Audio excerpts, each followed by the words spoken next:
wabarakatuh. Semangat pagi. Pagi. Pagi. Pagi, Mbak. Ini siapa ini? Ini GM GTR episode 4 teman-teman.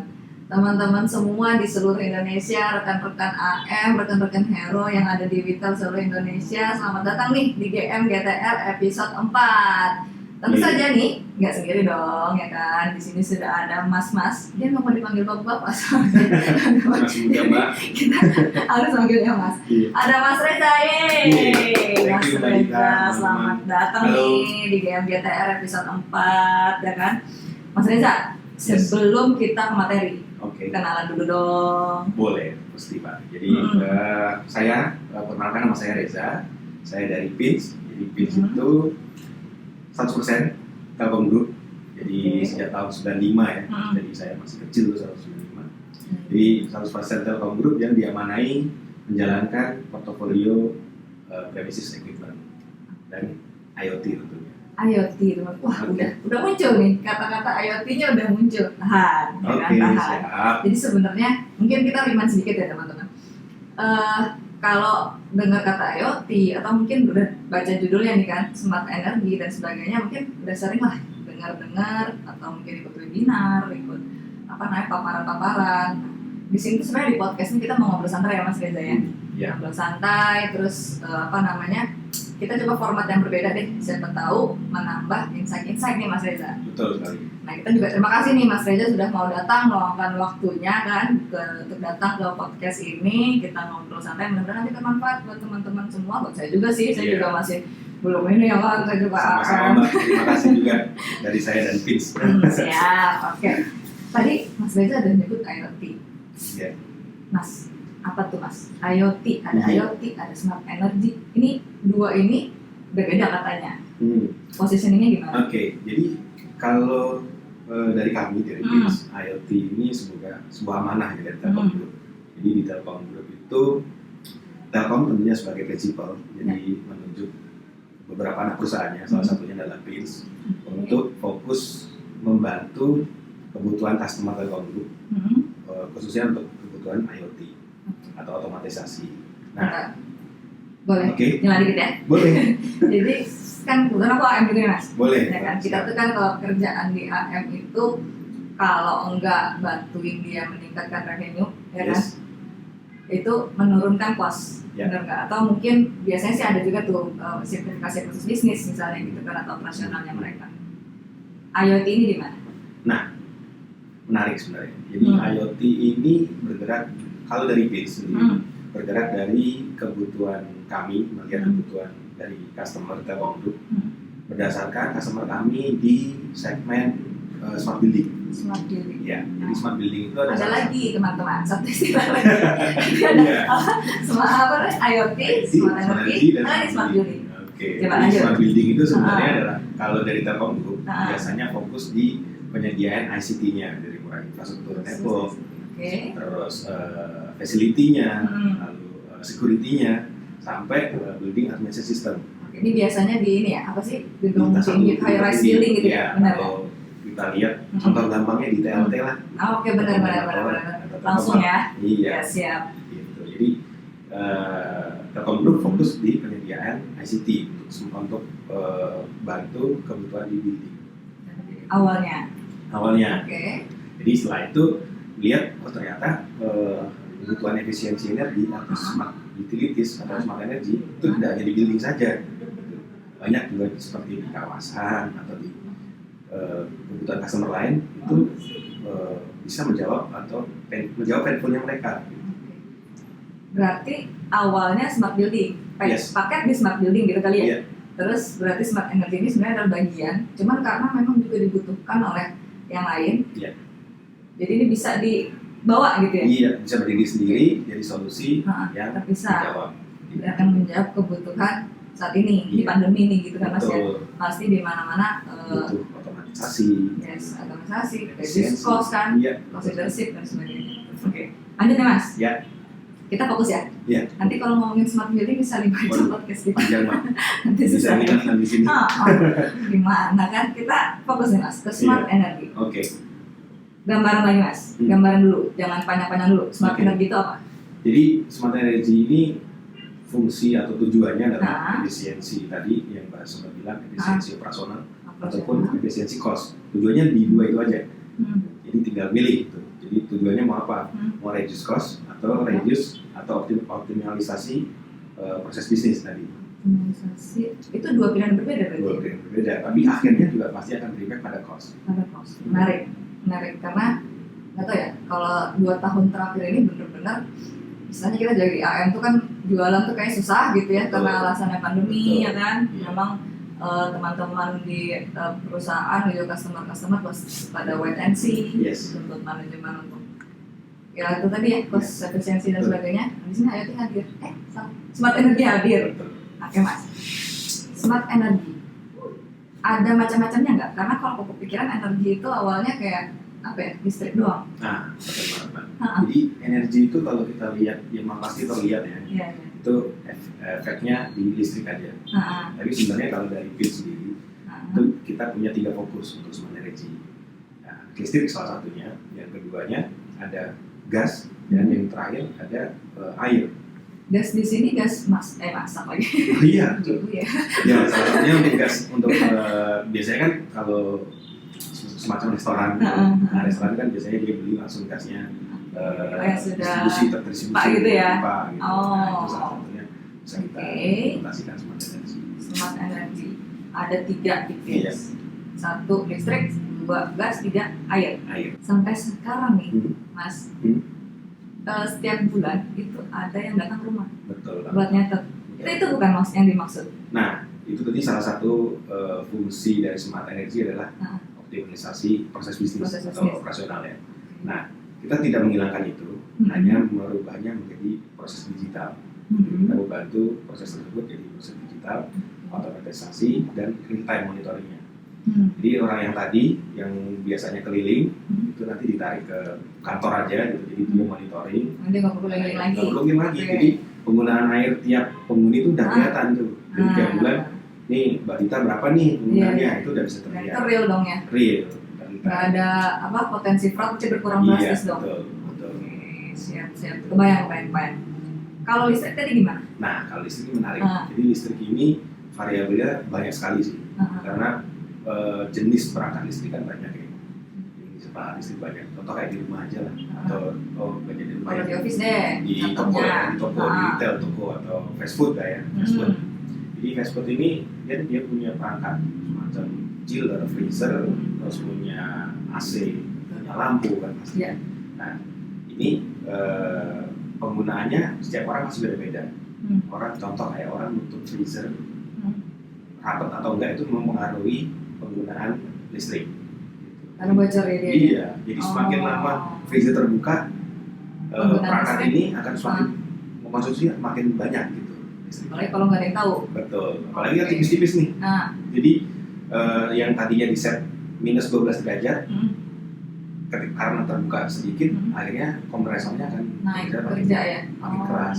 Nah itu mengakibatkan listrik mungkin Naik. naik. Iya. Mungkin Jadi banyak kalau kita penggunaan nggak tahu, listrik. ya itu akan Udah harga gitu ya. Ya, biasanya kita Ah. habis 10 juta kadang mungkin Ah. di retail 10 juta, kok ini bisa 15 juta, kenapa? Oke, berarti dengan smart energy itu berarti ada sensor gitu mas atau gimana? Jadi kita prinsipnya kalau IoT itu kita ada sensor, Hmm. ada connectivity, ada platform, ada 3 itu aja. Iya. 3 itu yang dibutuhin. 3 itu dibutuhkan. Gitu. Jadi sensor itu ada di perangkatnya, objeknya kita pakai di objeknya, connectivity sebagai jembatan ke platform. Nah platform ini adalah media monitor. Udah kebayang mas, mulai kebayang. Kan aku AM ya, Oke. pernah nih di ya terutama pandemi kompetisi semakin meningkat, tapi kondisi end usernya mereka masih apa ya, pembelian itu belum normal. Oke. Dia mau naikin harga nggak bisa, Iya. ya harga biasa aja orang nggak beli lah gitu ya. Apalagi mau naikin harga. Hmm. Nah, jadi mau nggak mau kos dong gitu Oke. ingin gitu kan. Dia nanya nih ke Telkom, saya mau nurunin kos. Ya Pak, saya ada IoT, saya bilang gitu ya, ada smart energy gini. Tanya balik nih Mas Reza, Hmm. namanya mau implementasi sesuatu otomatis mengeluarkan investasi dong. Yes. Emang berapa sih yang ditawarkan oleh kita? Iya. Ditawarkan oleh smart energy itu sebenarnya berapa sampai teman-teman di customer ini tahu nih, maksudnya oke, ini smart energy Telkom ini worth it untuk diimplementasikan. Oke, nah itu Pak. Ah. Jadi sebenarnya sebelum apa yang didapatkan dulu nih Pak. Jadi Telkom Group itu sebenarnya bisa memberikan layanan IoT ini as a service. Jadi tidak perlu ada zero investment. Gitu. Bulanan maksudnya? Bulanan, gitu, menarik. Jadi sekalian, tadi kan kalau IoT ada komponen connectivity. Jadi connectivity ini komponen terpenting gitu ya. Nah, selain berlangganan connectivity, tambah value added produk smart energy. Connectivity itu udah kita banget lah ya. Benar. Kita mau banget Iya. gitu kan. Jangkauannya paling luas di Indonesia gitu kan. Ya benar ya. Nah, terus ada IoT. yes, ditambah Itu dengan ready. IoT gitu. Nah, IoT ini bisa dirasakan oleh pelanggan secara bulanan atau skema bisnisnya bisa OPEX. OPEX ya. Bisa fleksibel gitu ya. Bisa fleksibel. Akhirnya pasti dengan menambah berapa sekian rupiah dia bisa mendapatkan visibility yang lebih baik terhadap operasional bisnisnya dia. Gitu. Jadi tadi misalkan listrik, jadi bisa mendapatkan gambaran nih listrik penggunaan listrik di dia seperti apa. Terus efisiensi yang bisa didapatkan berapa persen dari penerapan teknologi ini. Gitu. Pernah ini nggak Mas? Pernah ada bayangan atau misalnya sudah implementasi sebelumnya? Mungkin angka gitu ya, persen gitu. Biasanya kalau customer itu kan suka ke angka gitu. Benar. Jadi sempat kita coba beberapa customer kami di Telkom Group itu efisiensi bisa sampai 20-30%. Wah, lumayan. 20-30%. Iya. Karena kalau di retail ada 10 juta per store, kita bisa efisiensi 20-30%. Katakanlah 20 lah ya. 2 juta lah itu 20, ya, 2 juta. 8 juta. 8 juta misalkan, ya itu masih oke lah. Dia punya berapa cabang? Iya, ya kan? kami kan berapa cabang. Harusnya ini bisa ya Mas jadi apa namanya? Apa ya, untuk kita bisa hadir gitu di customer di kondisi saat ini gitu kan. Telkom bisa ikut apa namanya? Berkontribusi sama apa yang dirasakan oleh customer. Betul Pak. Jadi memang kita harus lihat dulu sih banyak seperti apa. Oke Mas Reza, tadi aku sempat ada dengar KLT udah pakai smart building, smart energy udah pasti lah ya gitu kan. Tapi mau dong, karena ini kan seluruh Indonesia nih Mas, nggak cuman apa namanya di kota-kota besar, di teman-teman lain mungkin apa namanya ada customer dia yang apakah selain high-rise building deh, sebenarnya smart energy ini bisa diimplementasikan di mana? Nah, kira salah satu contoh nih Pak. Jadi pasti kalau di daerah itu kan ada kantor pemerintah dong. Iya dong, pasti itu pasti. Nah, kantor pemerintah ini kita punya salah satu customer, use case-nya agak lucu. Jadi sebenarnya dia pengen kantor pemerintah kan satu area gitu ya. Komplek misalnya komplek pemerintahan, Pemprov, Pemkot, Pemkap gitu ya. Jadi ada beberapa gedung gitu kan, satuan daya masing-masing, meteran listriknya masing-masing. Jadi pimpinan daerahnya itu pengen lihat ada kompetensi efisiensi energi di mereka. Jadi setiap gedung dalam periode waktu tertentu akan dilihat nih penggunaan energinya seperti apa. Mana gedung dan people yang paling green. Gitu. Jadi dia bikin campaign gitu untuk jajarannya dia. Betul. Jadi green energy, efisiensi energi, green energy. Jadi dilihat dari penggunaan energinya. Nah, jurinya fasilitasnya salah satunya menggunakan smart energy. Jadi penjuriannya bisa lebih efektif. Ya? Karena terukur, kalau smart energy terukur jelas gitu. Ada historinya, gitu kan. Ada apa sih? Dashboard mungkin juga ada ya? Secara real time bisa dilihat secara periode tertentu. Oke, ini kan teman-teman bisa nih jadinya buat bawa ke pelanggannya. Iya. Mungkin nggak cuman pemerintahan ya, berarti kalau gedung-gedung kan misalnya ada hotel atau universitas mungkin ya, atau developer gitu. Iya.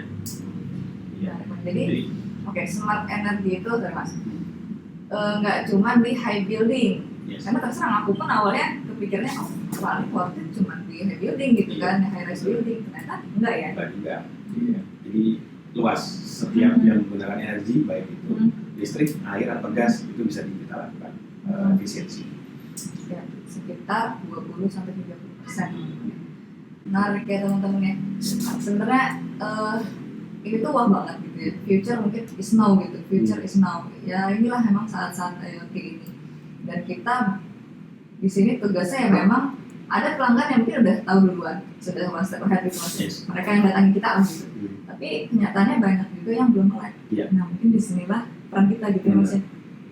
Mau dong aku ada closing statement nggak gitu ya? Boleh. Kalau Ya dunia seperti ini, oke. buat energi dan Jadi, lainnya. sebenarnya tidak spesifik ke sebenarnya, Oke. tapi lebih ke hubungan kita ke customer gitu. Pelanggan. Jadi mungkin karena teman-teman AM gitu ya. Hmm. Jadi saya izin mengambil kutipan dari CEO kami, Kang Mas Aceh. Jadi beliau menitipkan 2 kunci utama untuk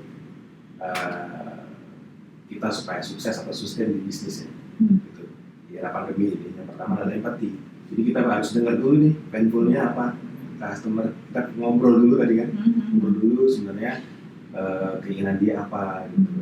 Jadi setelah ngobrol kita bisa lihat nih painfulnya, oh ternyata consumernya ini gitu.